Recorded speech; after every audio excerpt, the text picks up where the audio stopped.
Hey there, welcome to Blockhead, the podcast where cartoonists talk comics and just about everything else.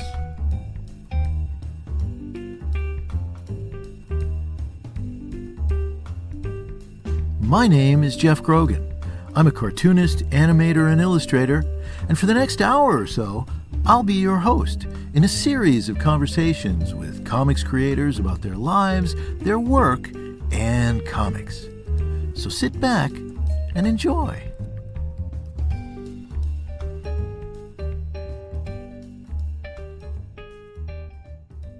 Hey gang, welcome to a brand new episode of Blockhead, and happy 4th of July to you wherever you are. This episode should be going out today if all goes well, and that is indeed the 4th of July. I don't know how happy it is.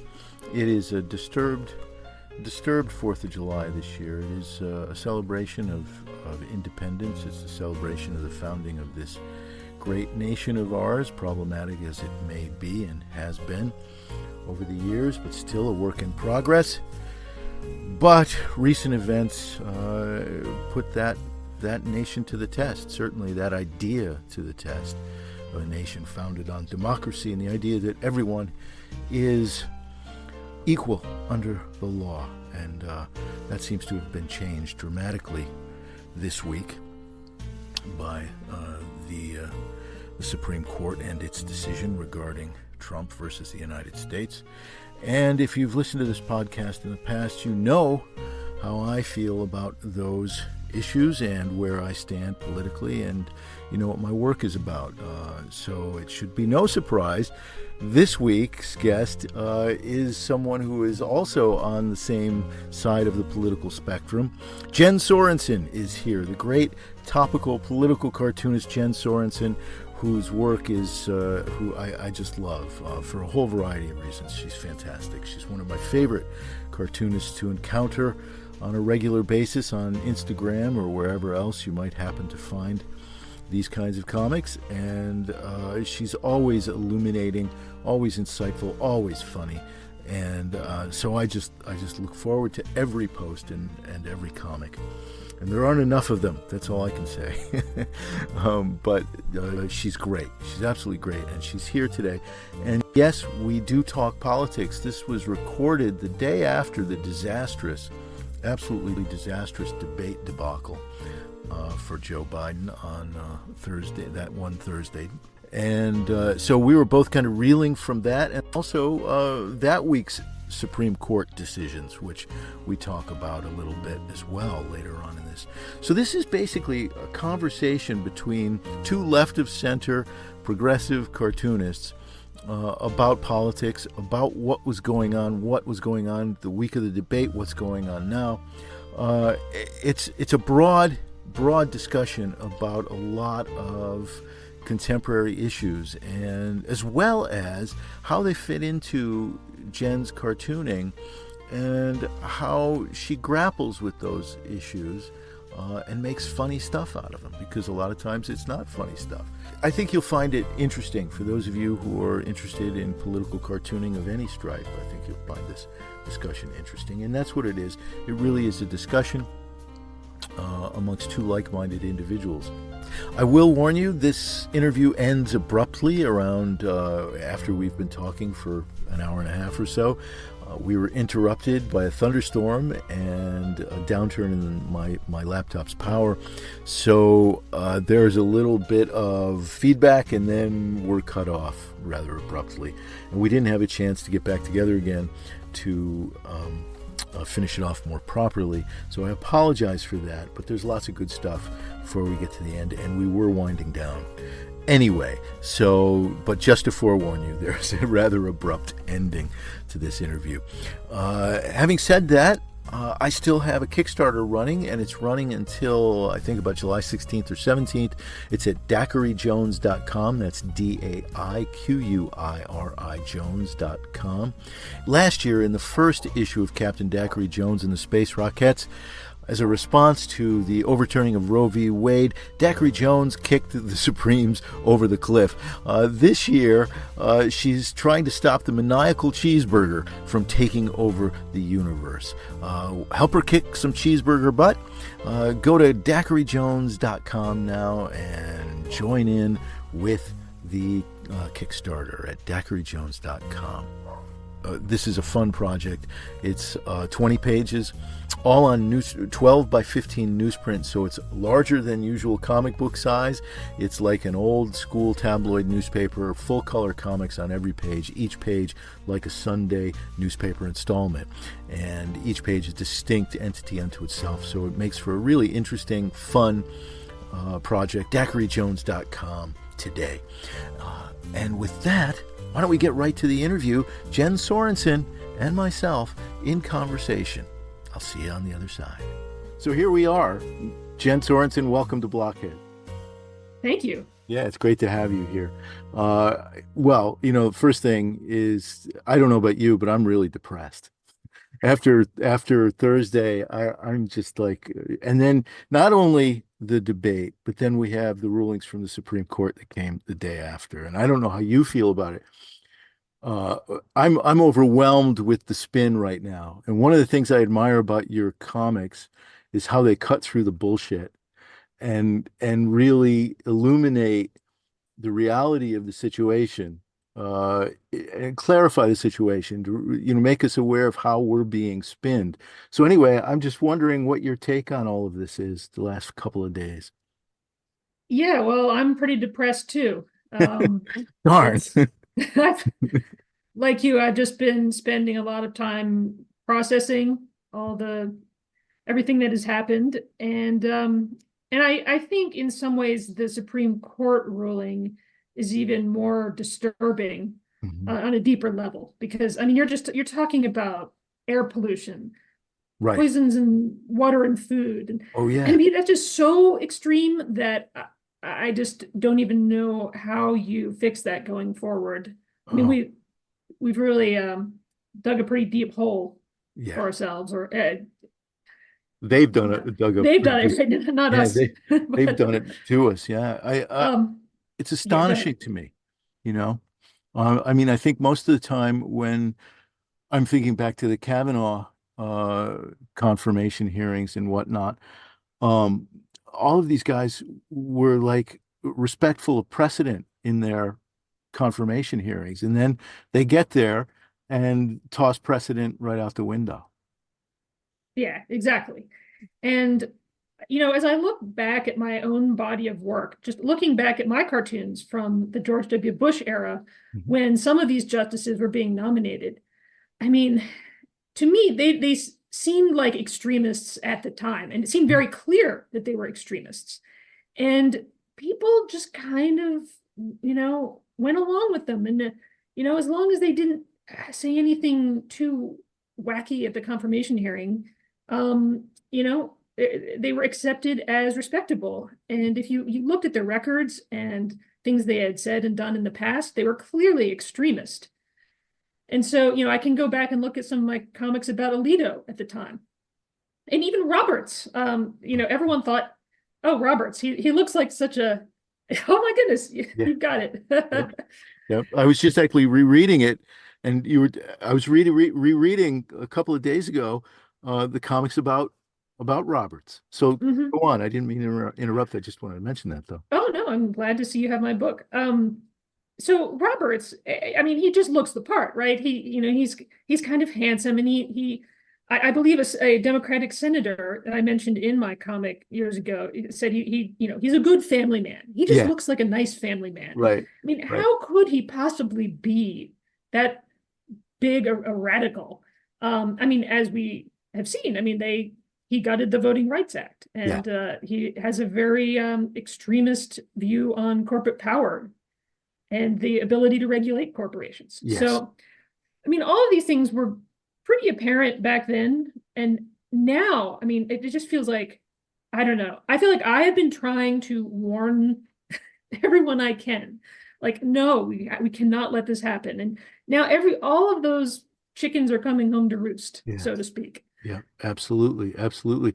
You know, I think one of the things that struck me in your comic was, and this happens all the time in your comics, when I come across an idea like Roberts, and the idea that, well, for example, compared to Alito, Robert seems like a moderate, and Mhm. on the face of it, and when he seems to speak in a very moderate, a very calm way, a very reassuring way, he just comes across as a very nice guy. Blah blah, just exactly what you said in your comic. And when I was rereading the comic, I was like, you know.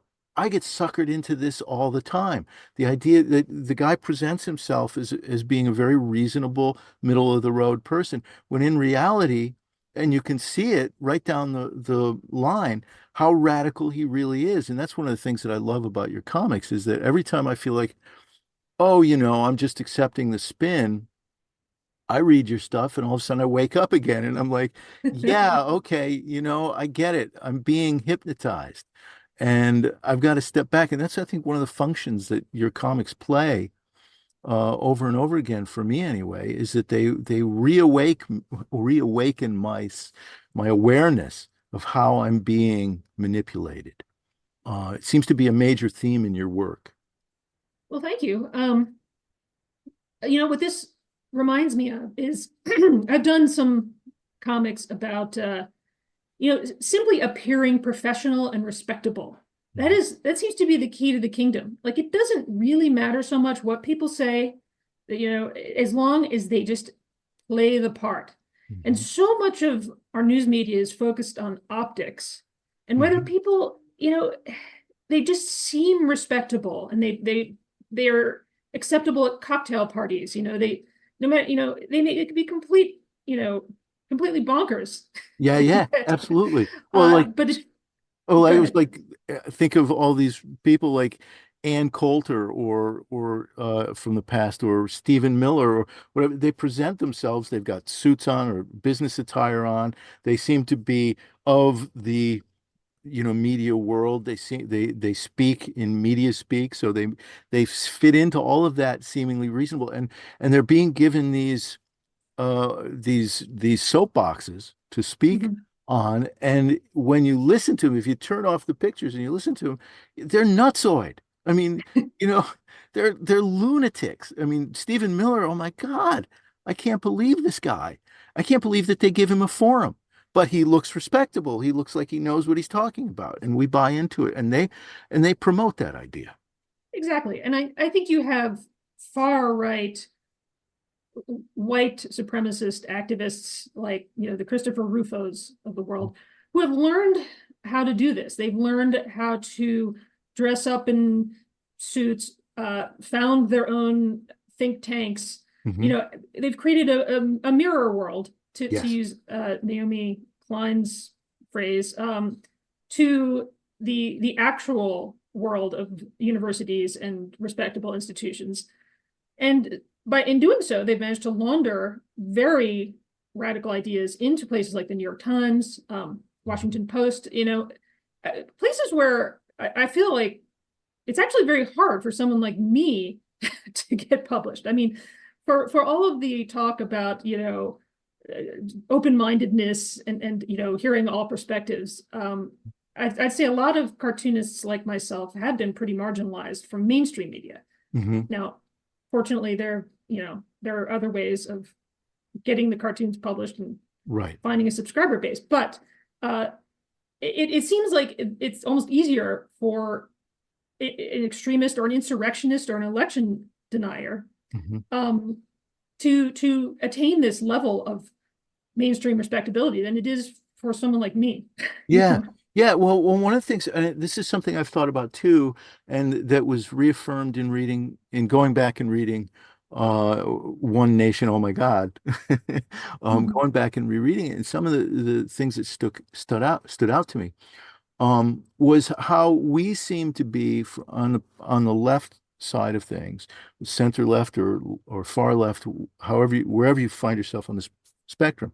Mhm. We always seem to be reacting to the right wing discourse, that they set the parameters and then we respond to them, or we don't respond, which seems to be the Democratic Party's approach a lot of the time. is simply that we're playing their game on their field all the time.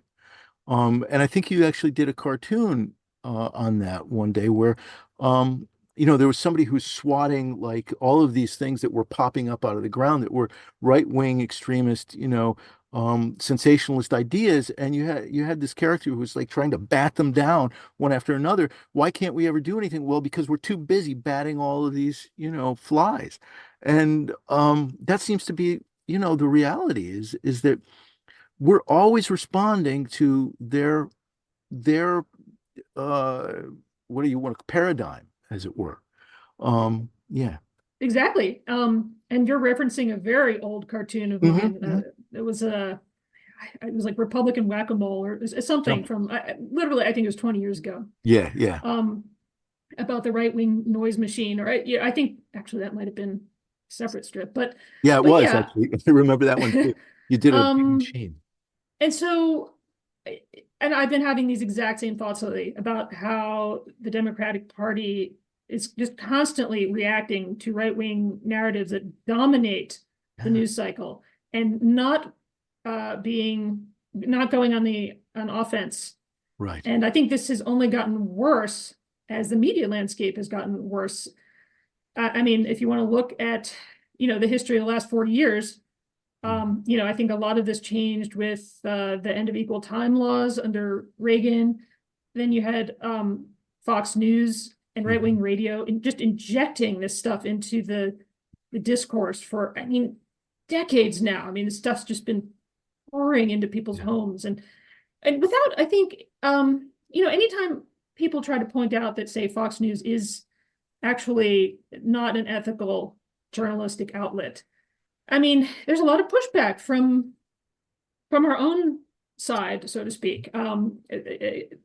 I think we've lost respect for journalistic standards and the fact that they spread a lot of disinformation about who won the 2020 election Hmm. and got sued by Dominion voting Yes. systems. Yeah. None of this seemed to really make a big difference. No. And they're still setting the agenda.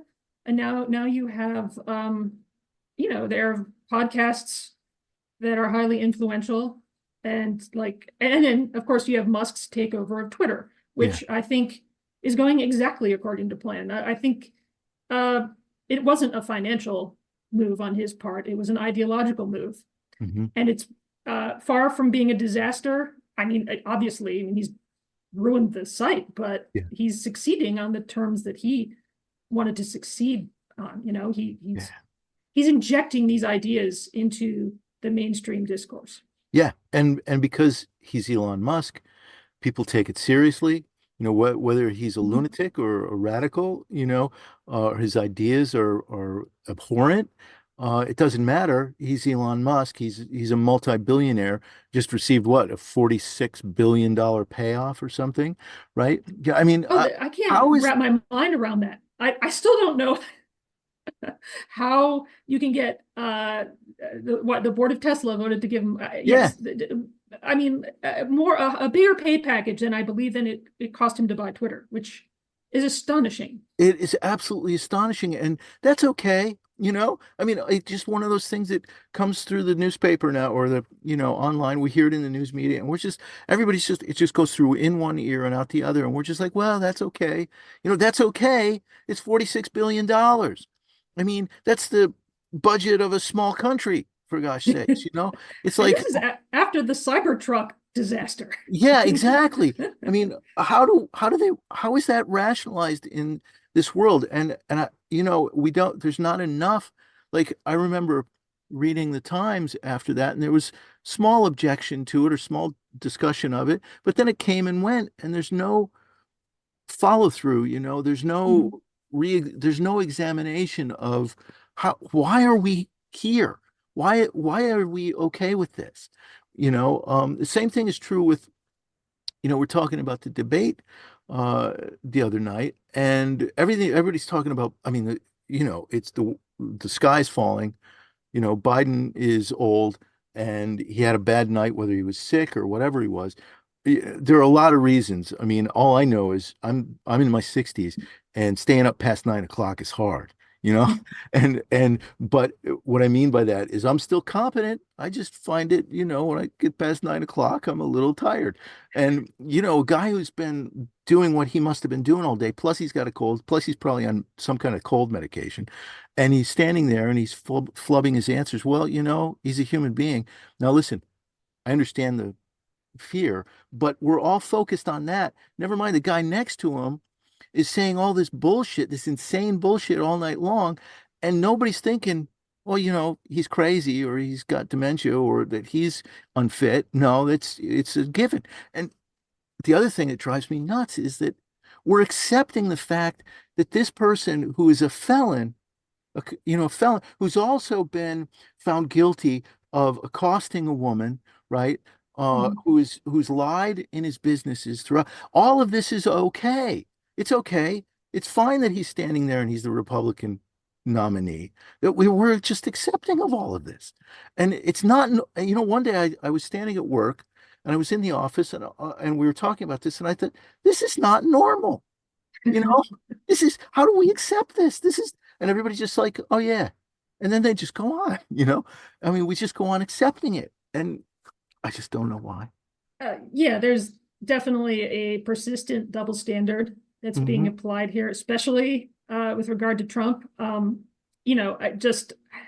mean, yesterday I saw a slew of New York Times editorials calling on Biden to drop out of the race, Hmm. which I'll get to that in a moment, because I mean, I have sort of mixed feelings about that. Hmm. But the double standard here is that they haven't called on Trump to withdraw from the race. I mean, we shouldn't have even gotten this far. I mean, every major newspaper editorial board should have been saying, like, no, Trump cannot be the nominee, like, for any number of reasons. And so the fact that we've gotten to this point speaks to just countless failures of our institutions to just, I mean, draw a line somewhere and have some basic decency and moral clarity. Yeah, Um, absolutely. so yeah, so the debate,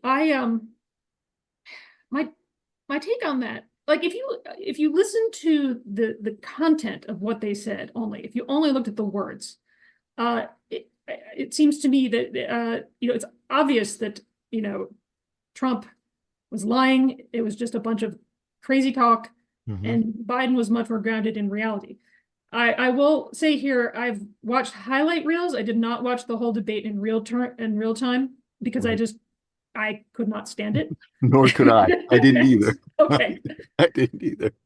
But how these debates are judged is optics and how you present yourself, how you perform. I mean, it's not about the content of what is said, hardly at all. No. And so that does worry me.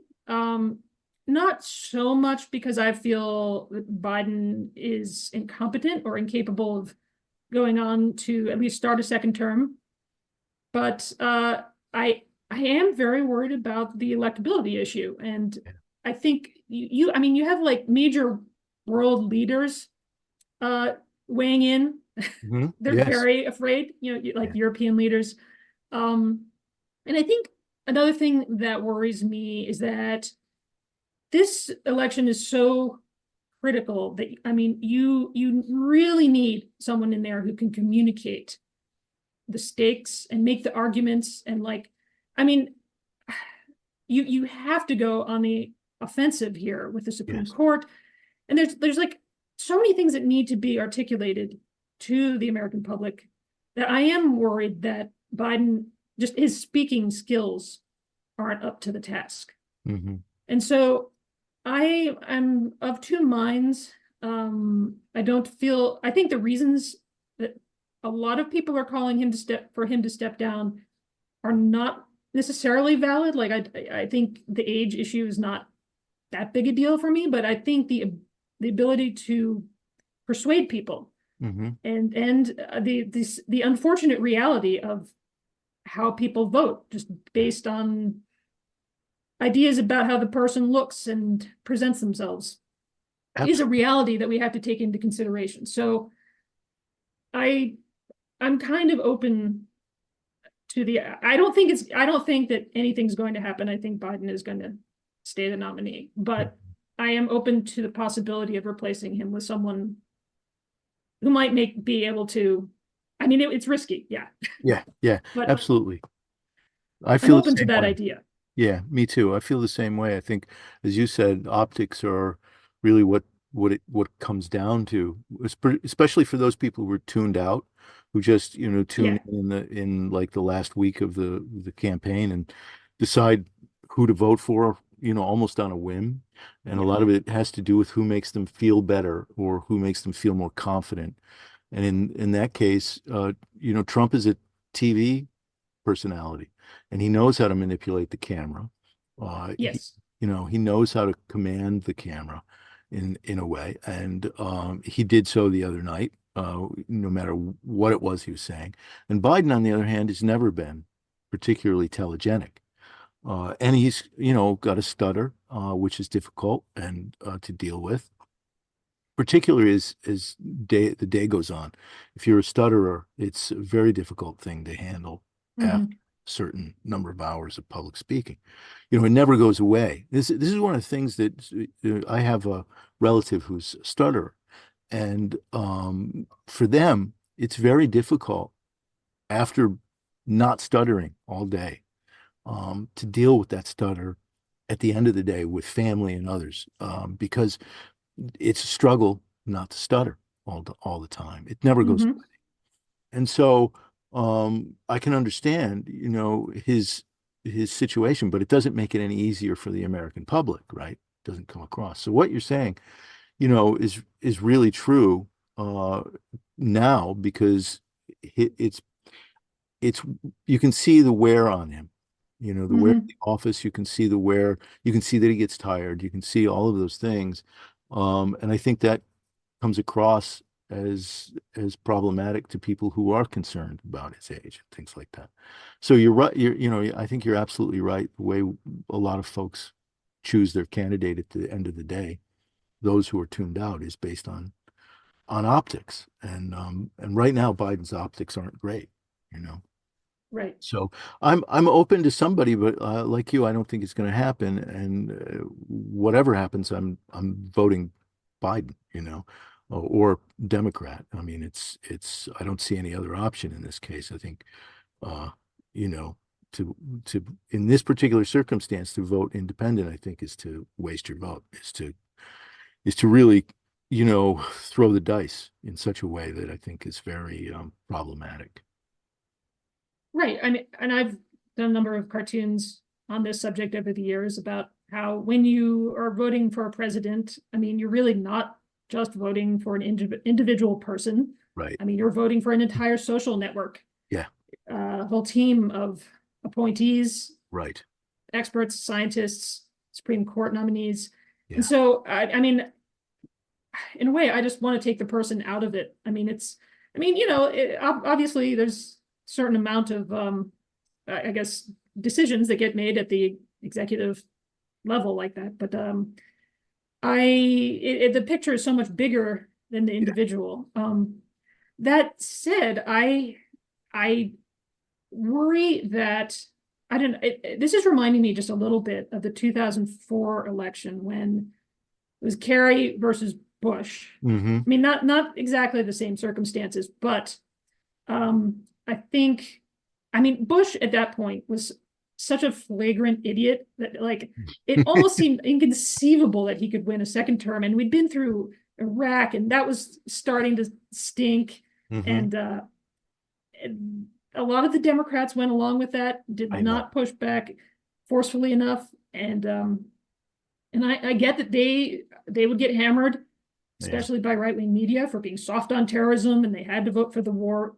Yeah. Yet, after all of that, I mean, you saw Kerry lose to Bush, and I think you can't just count on people to make what seems to be a very clear and rational decision, Hmm. because and now 20 years later, things are way more irrational than Yeah. they were then. Like, people are not operating from the same basic foundations. Right, right. So, At least there was some pretense to among Republicans in the conservative media world. There was some pretense to believing in the empirical world. There is none now, and you know that it's extraordinary. I mean, this entire party has sold itself over to the vision of this, you know, I don't even know what to call him, this despot, and you know, who is unhinged in himself. I mean, he's got no sense of reality. I mean, when you look at Trump's experience, life experience, I mean, what experience that it's been in a cocoon. You know, he's lived in a cocoon for his entire life. A cocoon of wealth and a cocoon of celebrity and a cocoon of all those things. There's no, he has no understanding of what real life is like for 99% of Americans or anybody else in the world. And somehow or another, his lies, his distorted vision has become the basis for this entire party's existence. And it's really quite phenomenal. I mean, as a sociological phenomenon, it's mhm. fascinating, but it's also unbelievably dangerous. um, you know, one thought I was having the other day is that I mean, in a way, there almost is no Trump. There's just this idea, sort of like in the clouds, of what like of fantasies and narratives and ideas that are being kind of projected onto Trump, Yeah. if that makes any sense. Like it doesn't matter what he does or who he is, what he said. He's just at this point, he's kind of just like a container Hmm. for all of these lies and paranoias and conspiracy theories. And the man himself just is almost immaterial. Now, Hmm. granted, he is a salesman, and I mean, I'm not saying that there is no Trump, Hmm. but it's like it just doesn't, anything he does. I mean, it just almost doesn't matter. Yeah. Um, Yeah. and It's true. so it's the body of ideas that hover kind of around him and that have just swept up the entire Republican Party now, that he is almost secondary to this larger movement. That's even more frightening because Yeah. it suggests that when Trump is gone, they're not going to be any more. There's not going to be a come to, as Biden put it, a come to Jesus moment. You know, there's not going to be an awakening. Hmm. The party has been perverted to the extent that there's no coming back from this alternative reality that they've created, and it really is. Uh, you know, it's for them, it's a compelling reality that somehow supersedes their own experience. They believe in it whether there's empirical evidence otherwise or not. Biden hasn't, there's no evidence that Biden has committed any crimes, that he's been involved with Hunter Biden at all, that he's done anything that they've suggested he's done or accused him of doing. And yet the entire party believes that he should be prosecuted for what? They don't, they'll make it up if it's not real. If there is nothing, it doesn't matter. It doesn't matter that, you know, that Trump's campaign, it doesn't matter what the Mueller report said about Trump and Russia. It doesn't matter, I don't know if you read Heather Cox Richardson. I'm sure you must. Sometimes, yeah. Yeah, Hmm. she had a newsletter today where she pointed out, um, that what's happening in Ukraine was very much part of a plan that, well, during the debate, Trump suggested that he could work this out with Putin, and Putin would do him a favor and release the Wall Street Journal journalist who's been captured over Hmm. there and whatnot. And there's all this idea of underhanded back dealing that has its is a reflection of what was going on and identified in the Mueller report. And it doesn't matter that all that stuff's there. There even a Senate committee that was Republican based looked into that and found all of that stuff to be true. It doesn't matter. Mhm. They just wash it away with some lie. Well, it doesn't matter. Now on the House floor, you can't mention that Trump's a felon, right? They've made that a you know I don't know, what do you call that? A crime of the House or something like that. I mean, it's they just like, if it's inconvenient, they ignore it. And if it doesn't exist and they need it to exist, they'll create it. They just make stuff up. And and not the weird thing about it is the phenomenon is that they make stuff up and then they begin to believe it. Even then Mhm. they know there some think tank somewhere has made this up. It doesn't matter if they repeat it enough, all of them begin to believe it. And it's Well, insane. this stuff does kind of go back to that infamous, I believe it was a Karl Rove quote about calling Democrats the reality-based community, Yeah, and yeah. suggesting, oh yeah, you follow reality, we create reality, or some. I'm paraphrasing. Yeah. Um, but that really does get to the heart of what they've been doing for the past couple decades, now more than ever. I mean, they're world building. They're just building entire universes of alternate facts, Yes. and I think you do that long enough, and you pour it into people's living rooms long enough, and especially I think podcasts like Bannon's Yeah. War Room. Mhm. Pete, if you listen to that day after day, and you just get deeper and deeper into this alternate reality that they have, I mean, they have really painstakingly built. Yes. Um, and we, I think, mainstream media outlets just kind of view this as, oh well, just conservatives think this, and liberals think Yeah. that, and it just there's no manipulation behind it. There's no, as far as they're concerned, it just sort of comes, just coming from the people somehow. And no, there's actually there's corruption going on here. There's manipulation. There's it's by design. There's Yeah. Yeah, uh, absolutely. It is exactly. It's by design. Yeah. uh, and so it's not a good faith argument or a good faith debate, as we like to, as some people would like to believe. Yeah. I think you have to, you can't just take the perspective that every day is a new day and we're reinventing the wheel every day, and there's no history or context to any of this stuff that Mm-hmm. we know. I mean, uh, we know the background of these people, and the fact that the Republicans are backed by fossil fuel money, for example, and there people are very interested in electing another Republican, and if it's Trump, that's fine, and they will say whatever it takes to get their tax cuts or their lack of federal regulations. Mm-hmm. Mm-hmm. Um, so you need to first. I mean, I think we need to have a longer view than just the kind of very narrow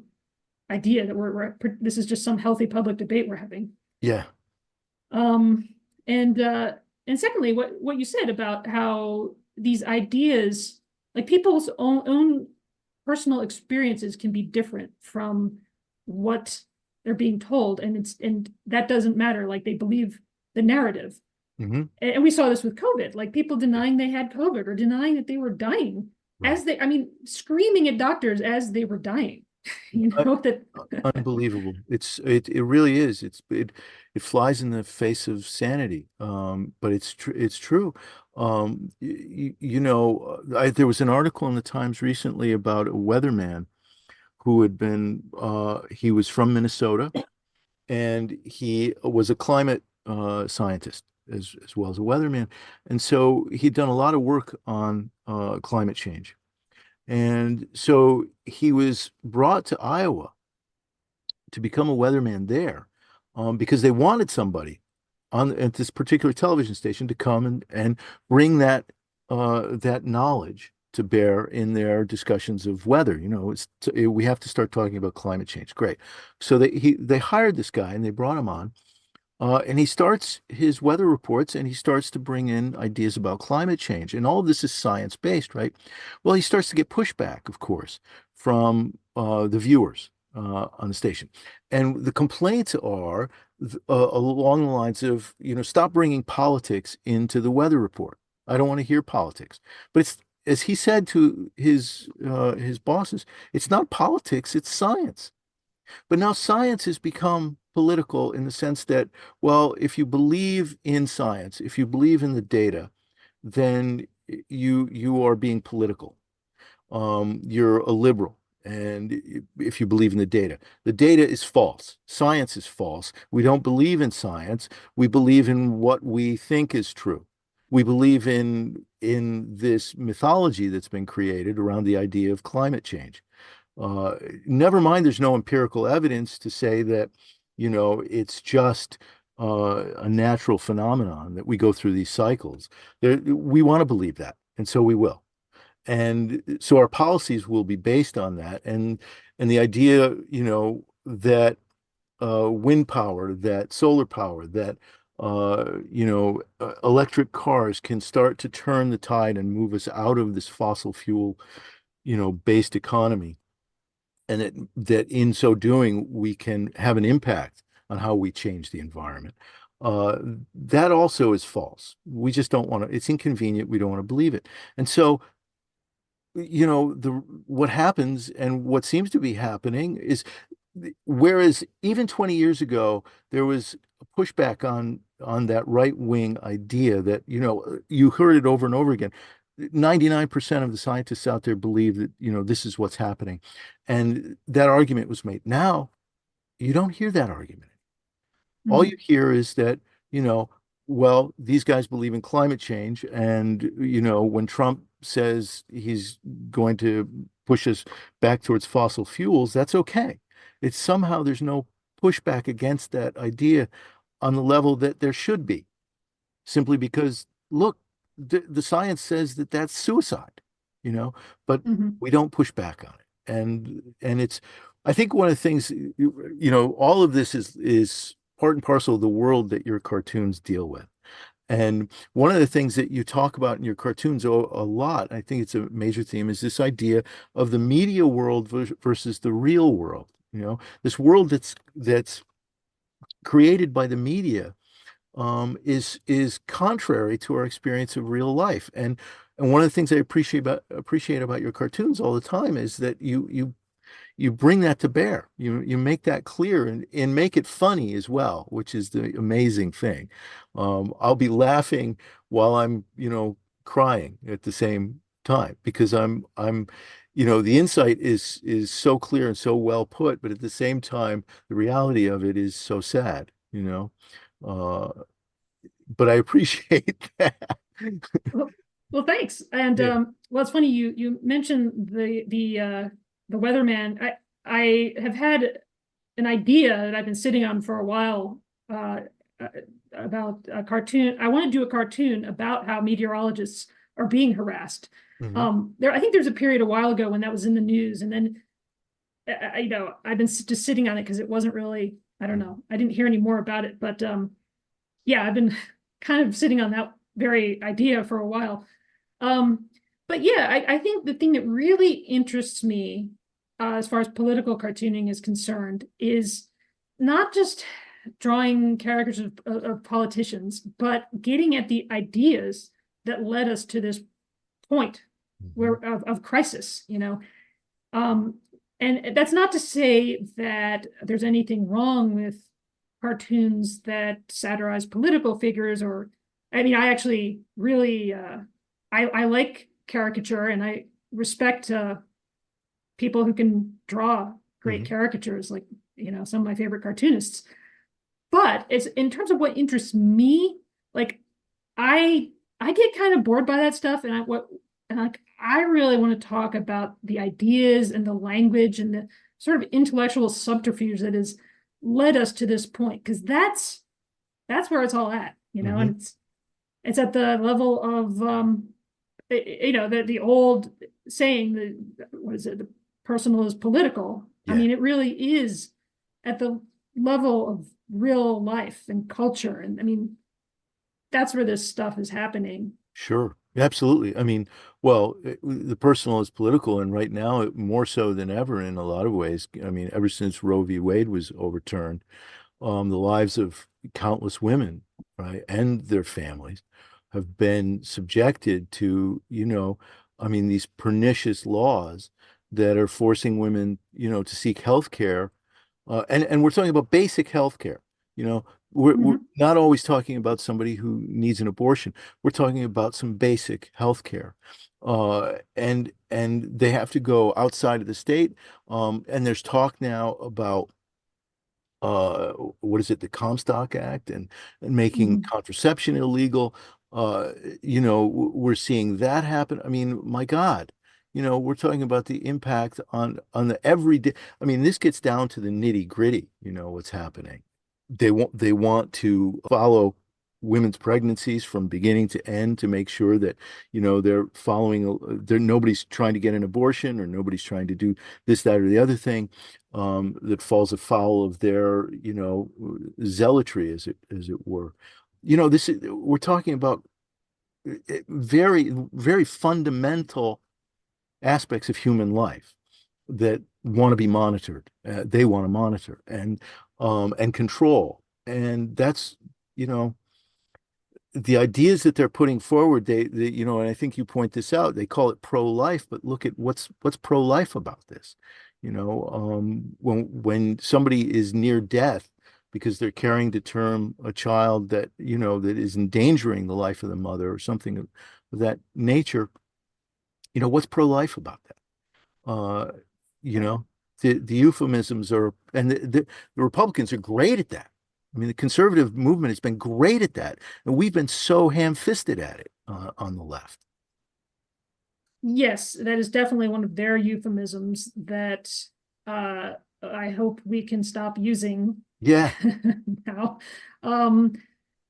It all feels kind of unreal to me, even. I mean, it's very real, and yet I almost, it's such a huge development, such a huge step backwards. Like, I even have trouble wrapping my mind around it. I mean, because like this stuff had all been decided by the time I was born, and You're right. I I think not that I ever took it for granted. I mean, I've always been very concerned about the Supreme Court with each election, and that was my biggest concern in 2016. I was Hmm. just like, this Supreme Court, it's Hmm. abortion is going to become illegal Yeah. if we do not deal with this situation. And sure enough, I just remember having pointless arguments with people about that, Hmm. but there was a real lack of concern, I think, about the Supreme Court at that point. I mean, not everyone, but certainly the things that I was worried about Hmm. have have proven Yeah. very, Oh, absolutely. everything came true and then some. Um, I guess, one thing that has bothered me is just when those Supreme Court seats were stolen, like when Mitch McConnell Hmm. basically took Obama's nominee away. I mean, just through such dirty tactics, Hmm. and I mean, I feel like Obama could have used the bully pulpit Hmm. more to push back against that. Um, I just feel that was a real failure. I mean, I blame the Republicans for it, but I'd say the Democrats and mainstream media kind of let them get away with it. Yeah. We just kind of accepted it and moved on. Yeah. Yeah. Um, and And so this is, yeah, I was if just going to you, say, this is a problem that you point out in your cartoons also, is the Democratic Party is kind of feckless when it comes to, they never go on the offense. and what we're seeing now is them just kind of letting things slide, not they obviously, like, they don't want to rock the boat. They're constantly playing defense. Um, they're afraid of alienating Hmm. some sort of mysterious, swing voter.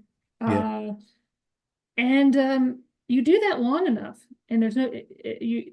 Also, we saw this with the members of the House, the Republican members of the House who did not vote to certify the 2020 election. I mean, they just got away with it. There was no, there were no consequences really. And I think if you just let things slide over and over and over again, Yeah. um, I mean, at some point you're going to pay the price. I mean, it just becomes harder and harder to stand up and fix the problem. And now you need someone to get in there and do dramatic things to fix the problems, because they're so far along now that like it's an emergency. Right. Expand the Supreme Court. Talk about it. Get it done. Eliminate the Electoral College. All of those things that could improve the situation. But no, we don't want to do that. And you need to at least start laying the groundwork for that, because a lot of people, I think, they don't understand why. And I've made the case for expanding the Supreme Court. And I mean, I think when people first hear about it, it just sounds like, oh, that's such a radical idea, and that would be like undemocratic and authoritarian. But it's like, no, it's actually responding to years and years of these undemocratic and authoritarian moves, and the court packing that the GOP has done, and also at the federal level. It's like, and if you just let it go, then, well, they're just going to end democracy. So in fact, the move that's in the interest of democracy is to expand the court. Absolutely. But you've got to start making the case, and that's why you need a leader who can make that argument over and over again and just get that idea in people's heads. Yeah. Because right now, like I think it seems too out there for a lot of people. I know. They're stuck in the old paradigm. Yeah, exactly. Paradigm now. And the idea that somehow the Democrats are the polite party, Yeah. And they don't want to rock the boat. And you're right, these changes are necessary in order to preserve democracy, because, the conservative movement stopped believing in democracy a long time ago. And right now it's overt, right? The idea, well, if Biden wins the election, we're not necessarily going to accept that. And right down the line through the House and into the Senate, asking politicians, will you accept the results of the election? Well, that all depends. What does it depend on? Well, if Trump wins or not, and we all know what that means, but well, anyway, what I was saying was that started a long time ago.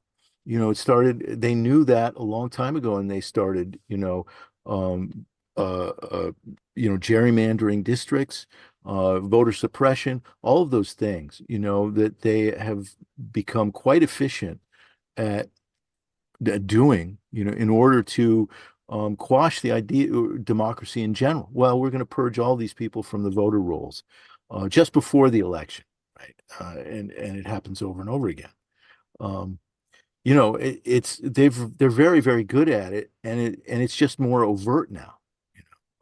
Yes, and notice how none of that is really being discussed very much.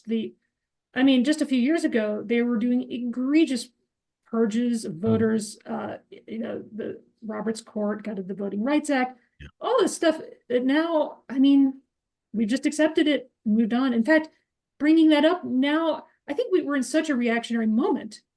And again, this is just years and years of the right working the refs. Just to bring that stuff up, it means you are somehow the partisan. Like, you're the radical.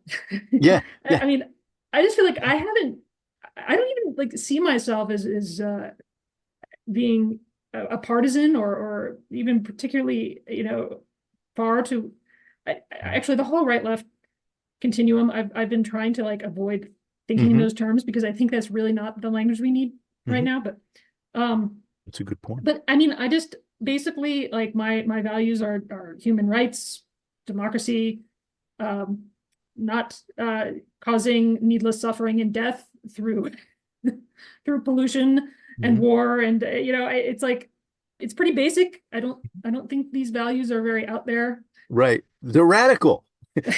Being a humanitarian is radical. And yet it seems that when you make these arguments about climate change or voting rights, suddenly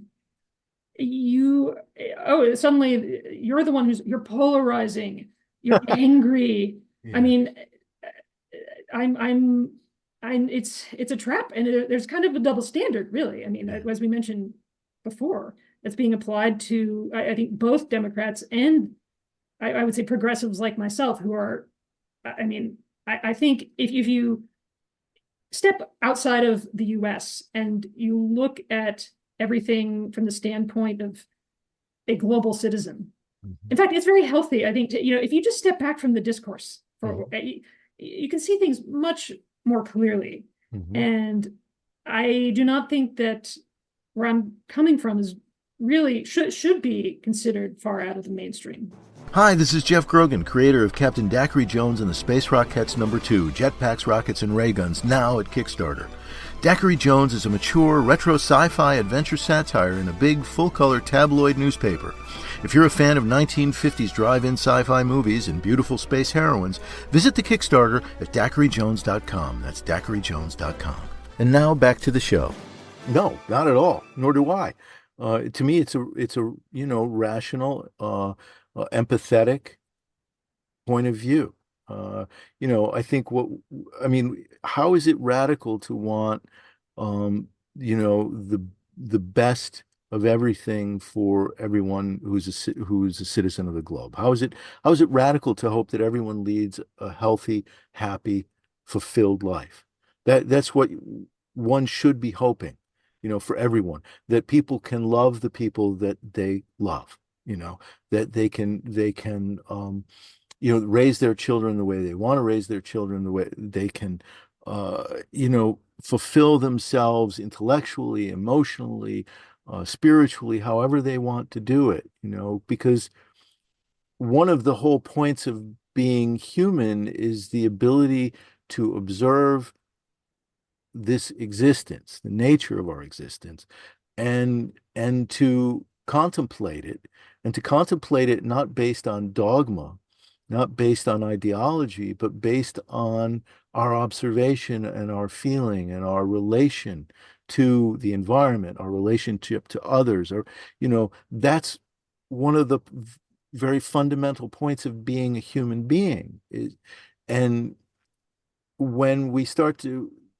grapple with politics, or we start to grapple with ideology of the kind that we're talking about, we find that we're limiting the ability of that human experience, whether we're limiting it through law, or we're limiting it through, or we're not just limiting, but repressing the ability to experience full humanity, as it were.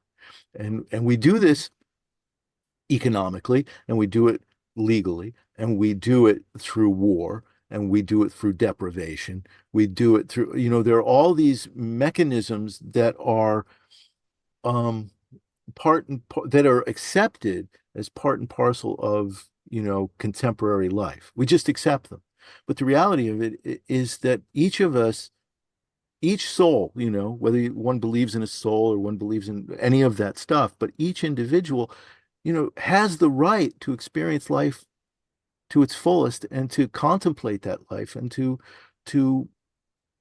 come to their own conclusions about that life in a healthy and happy way, And yet we find, that when I look at, the ideas that are proposed by those who we identify as being on the right, they seem to be all about controlling those experiences, controlling that ability to observe for oneself, to contemplate life, to experience life happily and healthily, to love who you want to love. You can't, no, that's something that is anathema, that somehow loving a person, no matter who that person is is contrary to, I don't know, contrary to their idea of propriety somehow. I mean, to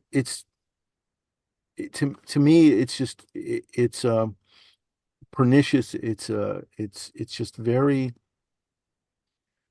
that's the nature of authoritarianism, is to eliminate the ability of thought, to eliminate the ability of an individual to think for themselves. And that's why I have, particularly problems with what we're talking about, with one particular aspect of the party, although, it exists on the other side too, when in extreme. But that's not, I mean, to me, that point of view, that idea is not radical. It's just humanistic. It's, Right. And um I mean, talking about the issue of personal freedom, Yeah. uh, one thing that has come up recently is this new push on the right to make divorce Yeah. more difficult, Yeah. and that would trap women in Yes.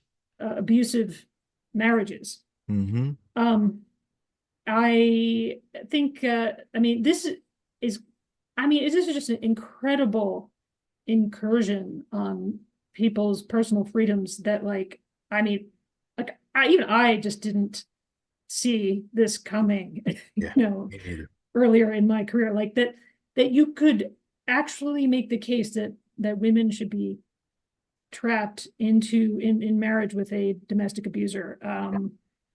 And I think this is the sort of thing where you really need to go on the offense. And I don't think a lot of people who aren't tuned in to the news and following the right people on social media, I don't think they're hearing about it that much. They No, they really don't know how extreme this agenda is. no, they And don't. it is nightmarish. It is I mean, it really does. I mean, it feels like a lot of things, but the Iranian Revolution comes Mhm. to mind. Yeah, very much. I I mean, mean, and look at what's happening where Louisiana, the Ten Commandments now in mhm. posted in every in public school. And was it Oklahoma where the Bible's going to be, the Secretary of State has said the Bible has to be taught in school. Was it Oklahoma? Um, or was it, I'm not sure, but did you see that? I mean, Yeah. it's unbelievable. It's like there is this movement towards the white Christian nationalist movement is making these very overt now movements towards, and they believe they have the ability to do that because of the Supreme Court, because they believe Trump is going to be reelected, and when he's reelected, he's going to, institute something along the lines of what, Sharia law or something like that. I mean, there's this idea that's acceptable, but I mean, it goes against, flies against the very nature of the foundation of this nation. The idea of freedom of religion was at the very core of I mean, if one recalls, if the mythology is correct, I mean, at least the mythology is that the pilgrims were seeking freedom of religion when they came here, right? I mean, Mhm. so freedom of religion is very much a foundation. So throwing the Bible into public school all of a sudden seems to me to be the fly in the face of that very idea of the separation of church and state, which is at the foundation of the country. These things which used to be considered Yeah, flat out unacceptable at the state level, they have, they can get away with it now because yeah, through gerrymandering. And I think that uh, we could probably talk more about how this is clearly, like, I do not mind if someone does not want to have an abortion for religious reasons, then that is their choice, and I have sure, no problem with that. right. But it's quite another thing to say that your particular religious belief has to apply to everyone. And Yeah, uh, I think I saw Obama make that argument the other day, but it's pretty simple, yeah, It's yeah, and the fact that you've got Alito, people like Alito, who um, obviously want to impose a very particular interpretation of their religion on the rest of us, and not follow the Constitution, but answer to their perceived higher power is is really and the fact that these are the people that are still ruling on things like whether we can stop air pollution and right. who will be the next president. And I do worry that we have ceded so much power now that I do not have a clear answer about how Yeah, you come back from this. I mean, yeah, it's going to take time, and I don't know how you put things back in the bottle at this point. yeah. I agree. It's hard to see a way out of it. at this point, at this moment, particularly with the power that the Supreme Court has. And if we're not going to expand the Supreme Court, then we're left with Mhm. these justices and a conservative court for a very long period of time. And you know, it is clearly not only the most conservative, but the most corrupt court that in my lifetime, by far. And, Mhm. and yet that's okay. The Thomas and Alito, and as a matter of fact, they made a ruling not too long ago now that it was fine for politicians, people in public service to accept gifts post, you know, instituting whatever, uh, you know, plan or whatever they've done. They can accept gifts afterward, but prior, okay, it's distinct from a bribe. So you can hold off on giving the bribe before the implementation of a particular agenda, but after one has done so, it's perfectly fine to take gifts. I mean, what is that? It's what? I mean, they have done away with the concept of corruption. They Yeah, have no concept of corruption. Certainly, no sense of corporate corruption, right. which is what we need to be talking about more. But they've just kind of done away with it completely. Yeah. Yeah, No coincidence that a lot of this stuff has gotten worse since I don't remember the name of the ruling, but the ruling wherein corporations and were identified as people. mhm. What was the name of that ruling? Oh, Citizens United. Citizens United. Yeah, Mhm. things have gotten so much worse since that ruling, that decision, that corporate Absolutely. money could flow unabated into politics. Ever since then, things have just got spiraled out of control. It's just when we look at it. Well, we've been talking about the larger political situation and getting ourselves really, really depressed, I'm sure. But let's talk about your comics, because I think one of the things that I think people want to hear about is your comics and how you make sense of all of these things. Because, how do you keep tabs on all of these things that are happening, and how do you take it and digest it and turn it into a funny comic? Well, these days it can be tricky. It can be hard to find the humor Hmm. in subjects that are as dark as some of these Yeah. these are. I guess I so I don't, like I said, I don't really enjoy responding to the latest headline. Hmm. I throughout the week, as I just, I don't know, read different stories and see different posts on social media, I make notes about, or ideally, I'm making notes about the things that pique my interest. I'm like, oh, that's weird. You know, that's not being talked about enough. Um, like I don't know, Red Lobster comes to mind. I mean, Right. that actually did get quite a bit of press coverage, but like these things that are happening in the background that are just like, whoa, that is super messed up. And so I'll make notes about topics Hmm. that I feel have some potential or something that moves me in a new way. Because honestly, a lot of it is the same stuff over and over Oh again. my God. And that does get hard because I mean, I think back, I'm like, well, I already did the cartoon I want to do on this subject. I'll Hmm. never do a cartoon better than that one. Hmm. I mean, that is kind of the challenge, is that you do sometimes have to do that Sure. cartoon again in a new way. Uh, but yeah, I mean, I think just kind of always keeping an open mind to things that just kind of give you that little spark. Hmm. Like, oh, that seems worth exploring. Hmm. And from that, I'll either make a note on like the notes app on my phone or in my notebook.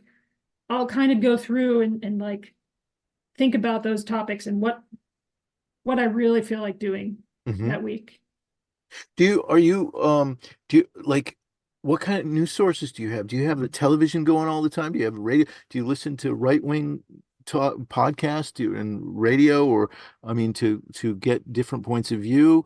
I mean, what kind of media environment or do you surround yourself with, or do you try to just cut it off when you can? Um, so yeah, I find cable news to be pretty tedious Mm-hmm. most of the time. Like it's just talking heads saying nothing, like much of the time. Mm-hmm. So I mostly get my news from the internet. I guess The Guardian has become my go-to like daily newspaper. Uh, and they do a lot of good environmental stuff, Mm-hmm. like about forever chemicals and topics that I think are just as important as anything else, like PFASs and Mm-hmm. all this stuff, microplastics, stuff that people are now finally talking about that should have been talked about Mm-hmm. more in the past. So anyway, I appreciate the breadth of subject matter on The Guardian, and I let's see, I guess I spend some time on probably Blue Sky and Uh-huh. sometimes Mastodon are my social media networks of choice. Mm-hmm. And I through that, you hear about what I what people are talking about, at least um, various people I respect. Mm-hmm. Mm-hmm. And I guess sometimes I'll check out Talking Points Memo. I think they're good on some of the nitty gritty of like the inside baseball of what's going on Mm-hmm. with the Supreme Court and politics and Mm-hmm. um so I'd say that's probably they're sort of my main sources of information. Mm-hmm. What when you've found a topic and you sit down to do it, I mean, do you start by doodling? Do you draw first? Or do you find that you write first? Do you come from that point of view first? The writing usually comes first. Mm-hmm. I just put down a whole bunch of random thoughts on a page. Mm-hmm. I sort of I call them my bubble sheets. I draw little bubbles around just random thought fragments that hopefully by the time I'm done just spewing thoughts on a Mm-hmm. page, there's enough there that I can organize maybe a 4 panel strip. Mm-hmm. I could, it really is for me, it's like process of putting things in order and really simplifying to the point where it's not too wordy. Mm-hmm. And it's a constant process of editing right up to the end. And my husband is my editor, and he helps me a lot with this because I I tend towards entropy and and and like put organization is not my strong skill. Um, I mean, sometimes it's clearer than others. Like sometimes it's like okay, this is the clear chronological order of these ideas, Mm-hmm. but other times it is definitely a winnowing down until you've got kind of the necessary minimum there Mm-hmm. so that people can read it and not get bogged down. Sure. Well, yeah, I mean that is I mean the essence of good cartooning is brevity in a lot of ways, Mm-hmm. right? So finding a way of trimming down the idea to its essence is a big part of it. Um, how is it that, well, have you found that I'm assuming that 90% of the time you have to go through that process, and it's a laborious process, and time consuming because I'm assuming that these things have to sort of gestate in your mind for a while, that thoughts have to turn around. You put them on the page and then they continue to turn around. Um, Tell me if I'm wrong, but then I'm wondering if you ever have those moments when a comic just comes like that. Yes. Uh-huh. Uh, Any I'll, particular subject come to mind? um, I, I actually can't remember the cartoon, but I remember maybe a couple months ago just being outside. It's usually when you're just doing something else and you're Mhm. like, oh, I know what I'm going to do this week. And it's just like suddenly you relax and he's like, I've got it. Uh-huh. Now Uh-huh. that is not how it usually works. Right. Um, Sometimes also, I guess when I'm just really panicked about a deadline, I will write 2 strips very quickly. Mhm. I mean, this is not, I mean, this is like on magical days when the stars align, and all of a sudden, like I've just written 2 strips like very quickly, and then I'm set for Yeah, two there you weeks. go. uh, yeah, you see, so it is kind of different from week to week, and Yeah. there, so some weeks it goes smoothly, and other weeks it's just a bitter fight to the end. Mhm. And but I can never tell really what uh how things are going to do. And in fact, there's an inverse relationship between how I feel about the strip when I've finished it and how it does. Usually, like the ones I just feel the worst about tend, I mean, not always. I mean, sometimes I can tell, okay, this is pretty good. People are going to like this. But very often, I would say when I feel bad sending out a strip, it does way better than I expected. I I'm my own worst critic, like many artists, I guess. Well, are there any that come to mind that, specific ones that come to mind that surprised you recently, perhaps, that struck a chord with an audience, or it struck a chord both positively and negatively? I'm sure you get probably a lot of negative mail as well as positive mail. I think well, one that did really well that I was not expecting to do well was did you see the one I did an autobiographical strip about flying back from Washington, D.C. earlier this year, and I got Yeah. stuck in an airport overnight. And Hmm. I mean, I just made this observation that because I mean, I'd just been staying in like a very nice hotel the night before. And then the next night, and also seeing a lot of homeless people in DC. I mean, another city that's gotten super expensive and where there's a house, Sure. probably serious housing issues. Um, and so I did this strip about how an airport is like the one place where you can just kind of lie in the ground like a homeless person. I mean, Yeah. just to give you a very like bourgeois like taste of what that's like. And I mean it sucks having Yeah. to sleep on I mean, I could not sleep at all, and I was in pain, and I still had access to, you know, prepackaged sandwiches and bathrooms. Yeah. So anyway, I made this observation. It was just kind of like I don't know. I just gotten back from this trip, and I was kind of like, okay, I'll just do this thought, that I have. Maybe it's a little different from what I usually do. And people, I don't know, it seemed to connect uh, with readers, and people, they found it poignant. So, I mean, that's a case where I thought that I was just, I don't know, picking low hanging fruit, Hmm. but people appreciated it. Hmm.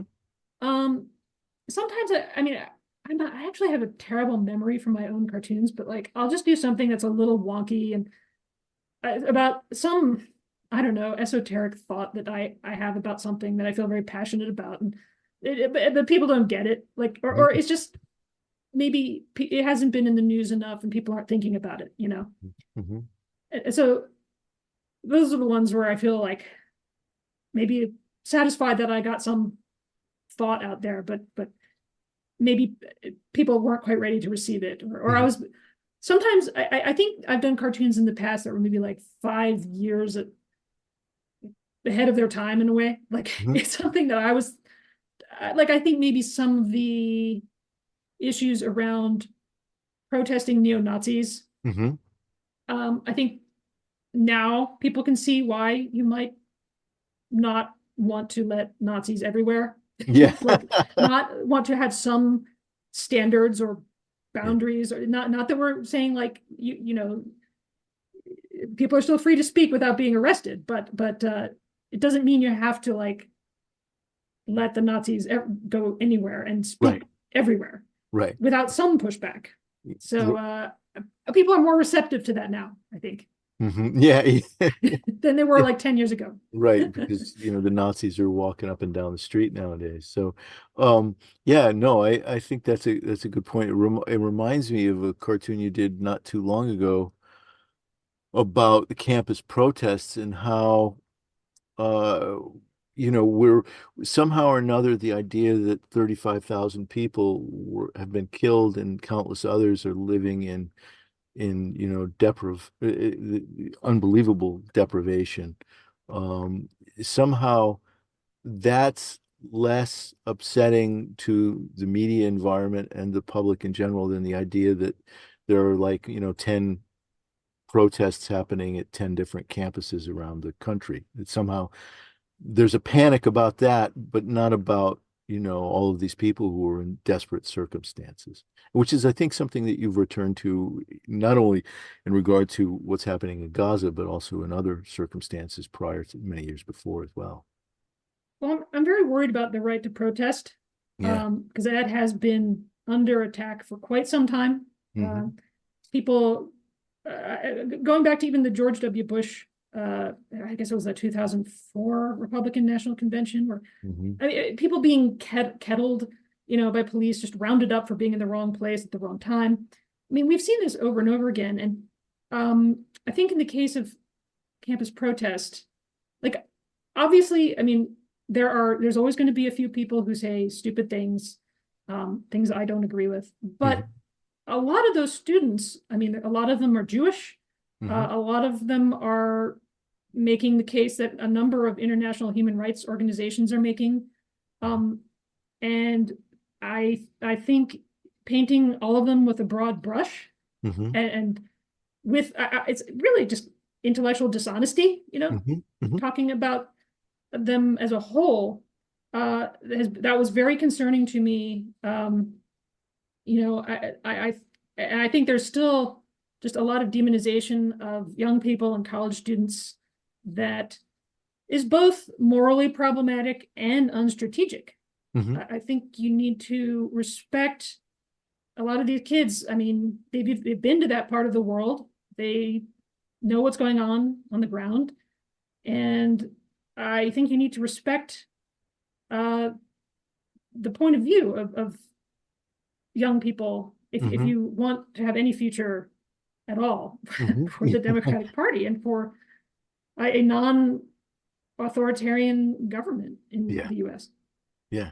Well, yeah. I I absolutely agree. And I think one of the things I appreciated about that cartoon was how it made it clear that, we often find ourselves coerced into being upset about things that more upset about certain things than other things that are far more egregious, far Mhm. more morally questionable. And this happens over and over again. And because of and goes back to another one of your interests, the use of language more often than not, and how, language is constructed to divert us from reality, and towards some other point of view, or towards a direction in which we become acquiescent to another agenda, an agenda that may be ultimately contrary to our nature as human beings. The idea that I think we all can say we feel some empathy for the suffering of people in Gaza, and certainly the suffering of those families in Israel, who are subjected to that horrific violence. We, of course, we're human beings. We feel that empathy, but somehow or another, the empathy of the students, and the idea that the students are being empathetic and showing that empathy has become radical, Yeah, I mean, it's not even mentioned. Right. The fact Yeah. that they're actually showing compassion. They're showing compassion. And the idea that people might show compassion and be upset enough, to stand out in the cold and to miss class and risk incarceration, to risk Mhm. to risk being expelled from school, all of those, risk a future career, all of those things, because they feel compassion. And whether I agree with the things that are being said, a lot of things I don't agree with, but at Mhm. the same time, why should they be punished for being compassionate human beings?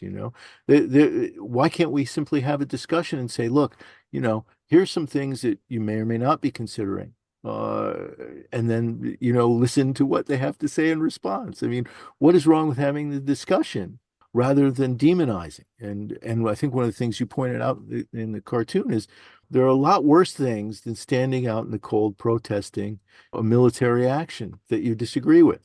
there are a lot worse things. And one of the worst things is bombing the hell out of people, Mhm. women and children, accidentally, Oh, it was an accident. We bombed that nursery. I mean, I could go on and on. But that being said, I think one of the things the themes in your work that I really appreciate is how you deconstruct the use of language in your work, and you find a way of dealing with it that is both funny but also clarifying. And has language always been something that you're interested in?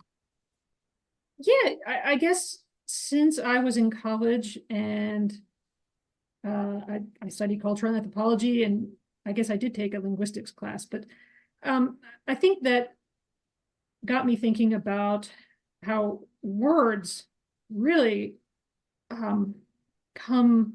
I mean, like everything is symbolism and words, and there's so much meaning attached to them Hmm. that, and I think Republicans know this. I mean, and some, we might call this marketing by another name, although I would not say that's the word I would use, but they know that like an entire ideology can be sort of packed into one word or one phrase. And they repeat those phrases until they're laundered into just, until mainstream pundits are using them and accepting them and repeating them. Um, when they're just these, I mean, very one-sided loaded terms like political correctness, Hmm. cancel culture. And I mean, the most recent one being woke, which was Hmm. appropriated from Black vernacular and Hmm. turned into basically a slur against Yeah. uh, people who simply want equality and racial justice and other forms of justice. So I think when people use these words unthinkingly, they don't realize that you're activating an entire Hmm. constellation of right-wing arguments and ideas when you use these words. I mean, they come with a lot of baggage. Yeah. So I find that very interesting and something that, I mean, I think more and more people understand this, but we have a long way to go. Yeah. And the mainstream media still uses a lot of these terms like they're just unbiased, neutral, objective terms, Yeah. but they're never applied in the other direction. Right. Like we never talk about right-wing euphemisms as being politically correct, uh, No, we don't, you know. or corporate euphemisms. I mean, I just did a cartoon about, sort of a fun cartoon about the phrase curated experience. Oh, I I don't love know if that. you Yeah, saw that was great. because I guess I was flying on Delta recently, and I noticed that they were calling the video screens a seat back experience. I love that. That's like He gets paid to come up with this crap. It's amazing. I mean, um, I wonder if there are these little cubbies somewhere where there are these people chained to these desks, and who are paid to come up, or whatever, to come up with these phrases, these, as these euphemisms for, well, let's find a way of saying something that obfuscates what this actually is, right? You know, we don't want to say that, what this really is. We want to make it seem appealing to the general public, make it seem the opposite of what it is, you know. right. Well, I mean, apparently, yeah, some market researcher, I was just doing some digging on the internet. You can see where all of a sudden, like everything started to be referred to as an experience. Yeah. And someone decided that I think this is probably tying into the whole notion that millennials, they don't want things, they want experiences, and suddenly just everything became an experience, like restaurants, tour guides, a realtor, advising realtors to make their experiences curated with their client. I mean, No and the longer thing is, no selling those. normal people don't even talk this way. In fact, I don't even think, I mean, no one talks about uh, things the way, like, I guess another phrase that I heard on the plane was like, curated experiences from the brands you love. And like, no one talks about the brands they love. Like, yeah, we have attachment to certain brands, things that we like, but I, it's, I don't know, it's really funny and maybe not even like, does it even work? I don't know. Thank God. It's unbelievable. Well, so we have to find a way, and I think your cartoons help do this, find a way of navigating the terrain, that minefield of language that's out there. And whether it's this particular cartoon or others that you've done, they always help clarify. And one of the things that cartoons can do, and your comics do, is they all of a sudden distance me from, like, I'll find myself falling into the traps that we all fall into when we listen to the media, media speak, as it were, because Mhm. it's all around us and it's happening all the time. One of the things your comics do is like distance me. All of a sudden, I'll wake up from, you know, being asleep at the wheel, kind of, because it's so easy to fall asleep at the wheel when you're in the media environment. You're reading these Mhm. articles, you're going from one to another, you listen to a podcast, you turn on the radio or the television, and all of those accepted conventions of media speak overwhelm you to the point at which you fall into the trap of believing their assertions, their conceits. And we do, rather than believing our own experience, we'll believe the conceit. One of the two things that come to my mind are recently both the economy and the immigration crisis. There was a moment I remember in the spring where the idea of the immigration crisis was so great and portrayed in the media as such an emergency that I was a nervous wreck. I was literally a nervous wreck, and I was like, oh my God, we've got to do something. Oh my God, the world is falling apart, and I couldn't. And I was upset. My stomach was upset. I get in the car and I'm driving to work, and I'm looking around and I'm thinking, if we don't find a way to deal with this, Biden's not going to win the election, and oh my God, the world's going to fall apart. And I'm driving along, and all of a sudden I'm looking around me, and I'm driving down this beautiful street in this suburb because I teach in Long Island, Mhm. and it's this particularly nice suburb in Nassau County that I'm driving through. I'm looking around, I'm thinking, this is a very quiet day. The sun's out, the sky is Yes. blue. There's nothing happening here. There's no there's no, swarm of people rushing for, to steal food and take jobs and, all this. I'm looking around and thinking, it's a beautiful day. It's a very Wait a minute. I'm a nervous wreck about all this stuff. And in reality, the world is things are okay, you know? I mean, prices are higher, but at the same time, money seems to be flowing around okay. Nobody, you know what I mean? It's like the economy isn't doom and gloom the way that, but we believe it is. And now, most of the voting population thinks the economy is a huge problem. Um, you know, Now listen, that's not to say that there aren't difficulties. And inflation hasn't been a difficulty, because when I go to the grocery store, we're spending more money than we used to spend. Mhm. But at the same time, um, people are spending money, and we went to the nursery the other day, and there are hundreds of people in line to buy all of these plants that they want, for their homes. They're buying hanging baskets that cost $40 a pop, and it's like, okay, we're not all destitute, and I mean, there's some problems, but it's not a crisis. But there is this idea that it's a crisis, and the media perpetuates those ideas, and we tend to believe them, and to the point at which we can become physically ill, like I was that day. I was, oh my God, this is terrible. And I Well, look around, and my experience says something else. I've had all these same experiences myself lately from the going outside and realizing, oh, everything's okay. Yeah, And we're not killing each other. going to the gardening store and trying to figure out ways to not buy those $40 flower pots. But I, yeah, I mean, I guess a couple thoughts came to mind while you're talking. One is that I did do a cartoon once a few years ago about this language of speaking the immigration crisis and Hmm. the border crisis. Yeah. And it's like, well, okay, who is it a crisis for exactly?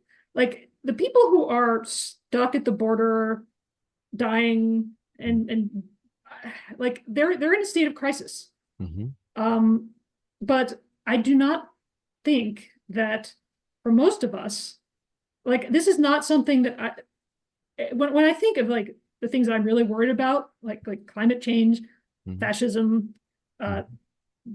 poison in the water, like uh, these are things like I think about, but like immigration doesn't really occur to me. I mean, I think in some cases you might have a housing crisis in some areas where I mean Yeah. housing is already really tight, and that gets to what you mentioned about the economy. You know, I think for people who are just starting out, people who are renting, Hmm. uh, that's Yeah. where it really does still feel. I mean, that's where inflation and I mean, it really is all about housing. And Hmm. um, if you're, and also if I think if you're in some fields like journalism or cartooning, granted, you know, I'm something of an outlier. Um, I mean, it can feel as though everything is getting more expensive, but you're not actually making that much more money. Mm-hmm. Um, Yes. Even though I've been fortunate to stay afloat and keep going. And I fortunately I own my home, so I, you know, Mhm. don't have. I think if I were like renting and my rent was just constantly going up the way it is, I Hmm. mean, I would feel a lot more panicked. Yeah. Yeah, sure, absolutely, and I understand it. Housing is a serious issue. The interest rates the way they are, it's very difficult. But thinking that, my wife reminded me the other day that when we bought our first house back in the middle 80s, we paid 10% interest. So, Wow. and that was normal then, it was just Hmm. considered normal. And that so today's interest rates by that standard aren't so very far apart from that. But then again, some are really high, and I know the housing market is really tight, because there's not a lot of construction going on and all that kind of stuff. But it will alleviate. There will be a time, and I don't think it's going to be dependent upon Trump, in the White House to see that happen. Oh yeah, I mean, like Trump is going to fix that? Yeah, right, Like no exactly. way.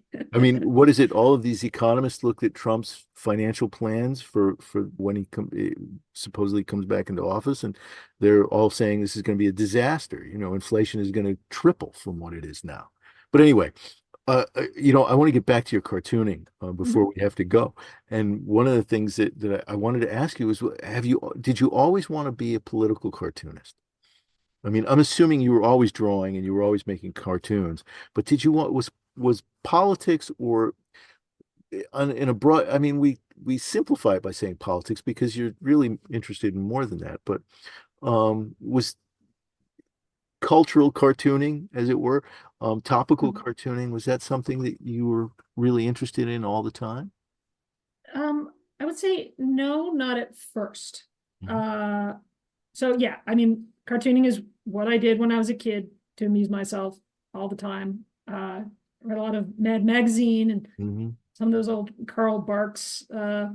comics. Um, and I guess, you know, in college is when I started reading underground comics, Hmm.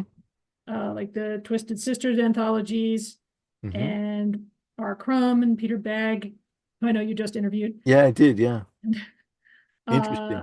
yeah, I've met him at least a couple times.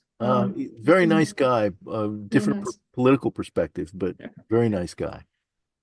And so yeah, so I guess it was in college where I mean, I started thinking, maybe I want to continue doing this, but I think I went through a long period of denial where it just seemed like a very foolish choice. I mean, like, there's no way I have to go to grad school. I was going to go to grad school for anthropology.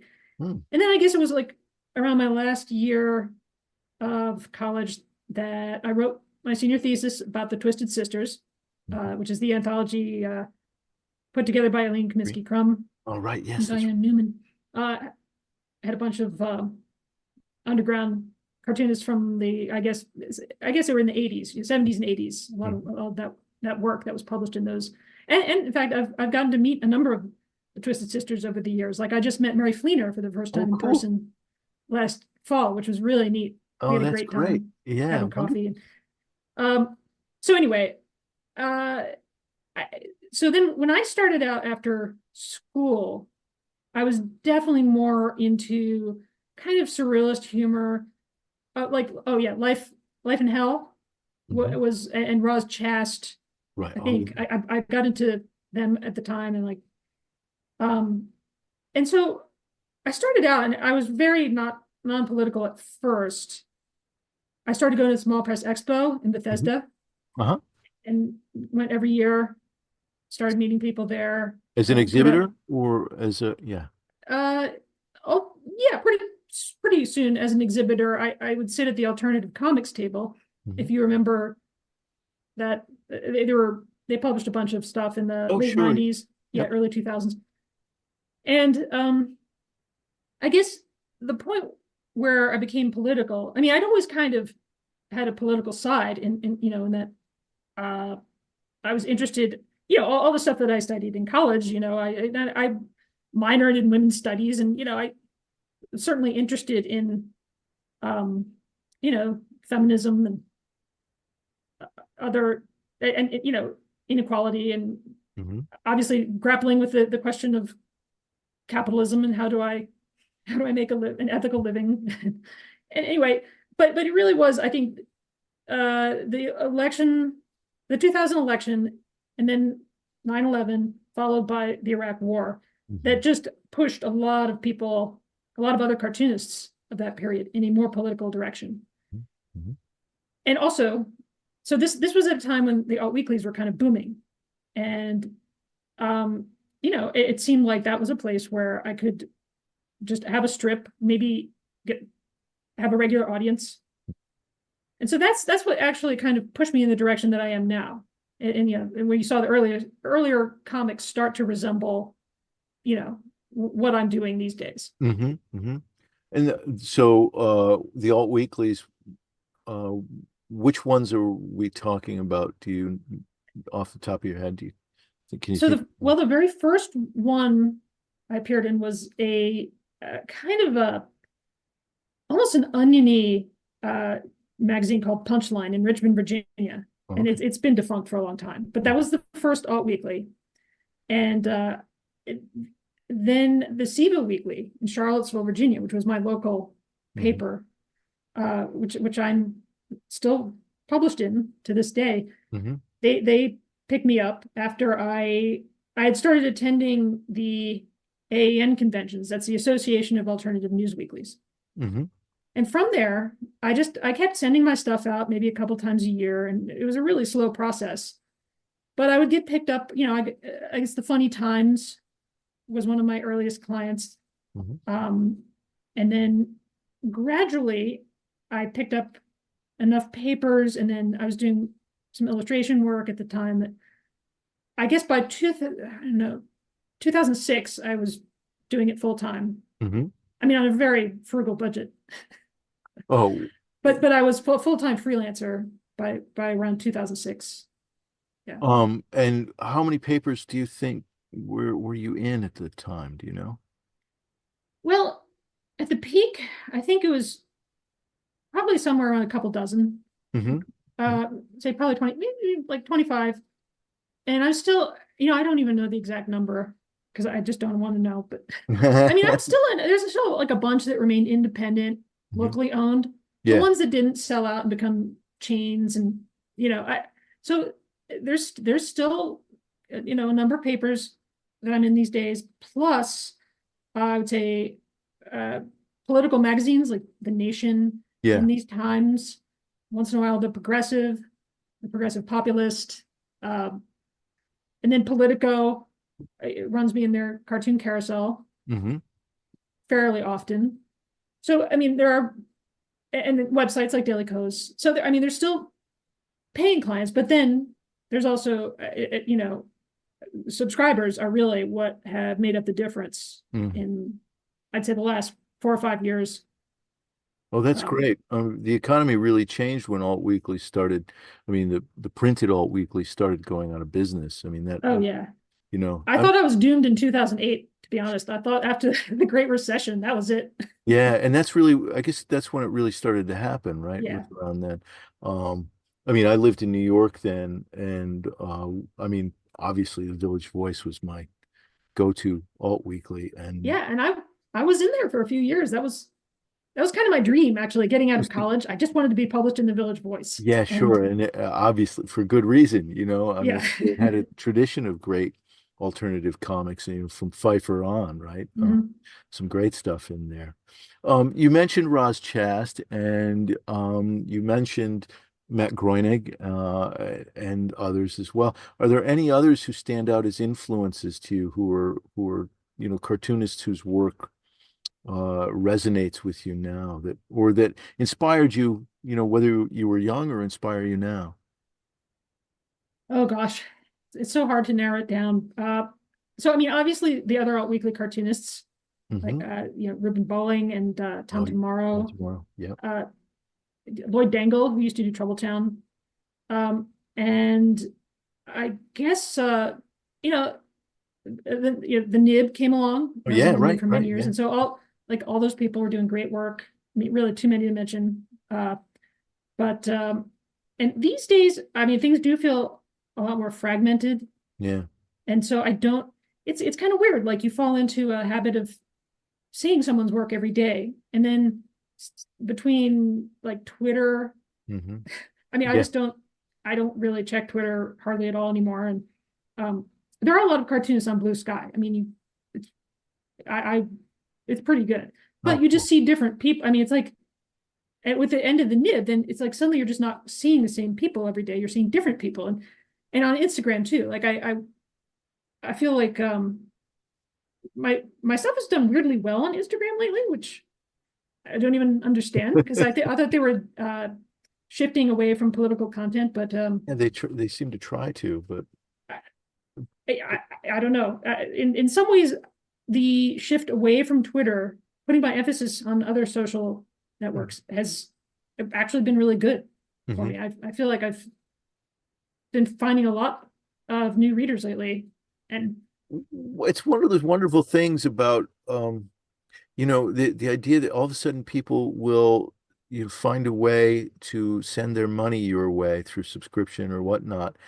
That kind of crowdfunding aspect to mm, the internet, to kind of patronage, really. I mean, I'm amazed, really, that there is that. It restores your faith, actually, in a way, that people will take their hard-earned money and they will send it to a cartoonist, such as yourself, because they value what you do and they want to see it continue and they want to see you continue. Is really extraordinary. It's not like subscribing to a magazine.